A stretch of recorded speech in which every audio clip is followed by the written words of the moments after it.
White House Secretary Caroline Leavitt holding a press briefing with special guest Patty Morin, mother of Rachel Morin, a Maryland mother of 5 who was murdered by an illegal immigrant. We are staying on top of this. We're going to bring you any news that comes out of that. But first, let's get to tariff talks. For more on this, we're bringing in Florida Congresswoman Maria Salazar. Congresswoman, great to have you on the program tonight. Japan is the big headline, and it's the one that everyone's watching. The United States and Japan are in negotiations talking about, a trade deal to come. Do you think the negotiations are going to help isolate China and also bring some confidence to the market that's been very jittery about deals being solidified?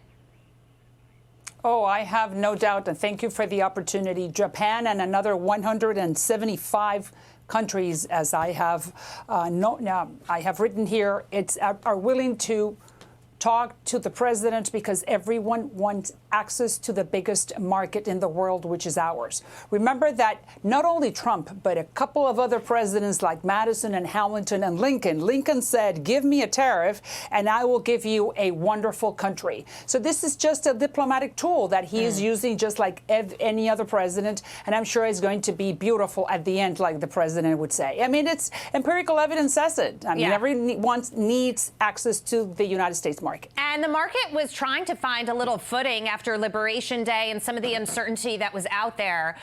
Today wasn't the worst day when trading started. And then all of a sudden, Jerome Powell started speaking during my show a little bit earlier. And he's talking about the tariffs and he's talking about spiking inflation and slower growths. We don't even know if these tariffs are going to go into effect as planned. We've got to pause right now while negotiations are ongoing. So it seems a little speculative, a little possibly not coincidental, I'll say, that he's making these comments that tank the market. I mean, at the end of the day, President Trump is all about making deals, and that's what we're seeing in action right now. But we know what the end result is going to be. We need to isolate China. We need to make sure that China doesn't eat our cake anymore.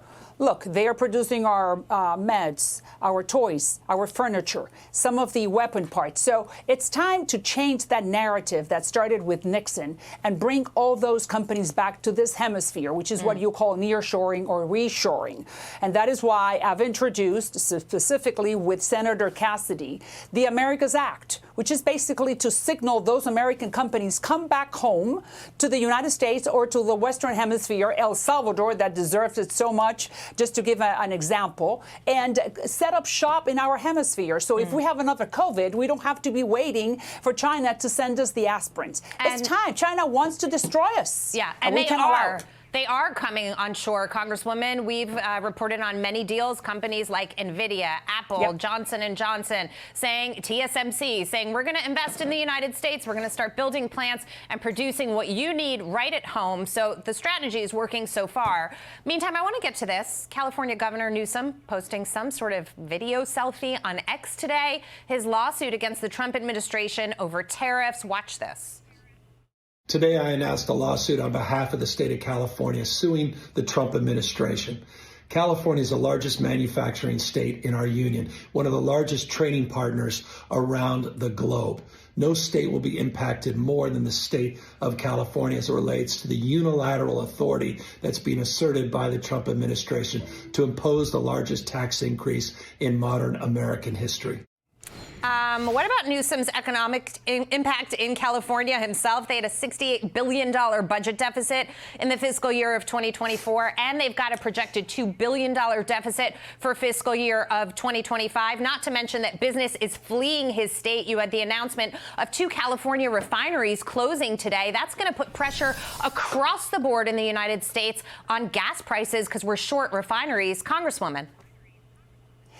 This is all posturing. I think that the governor wants to be the Democratic nominee for president in 2028. That's all they're looking for. They don't have any arguments. They don't have narratives. Like pundit said, they don't have a leader, they don't have a message, and they don't have a position.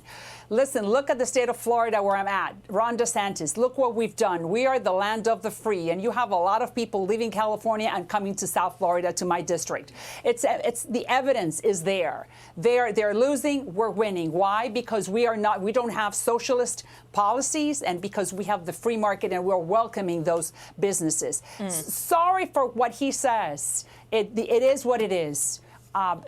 Trump won on the merits of his economic position, and Newsom is not going to be able to convince anyone to change their minds. Yeah, I don't think the public is going to buy it, Congresswoman. I agree with you 100%.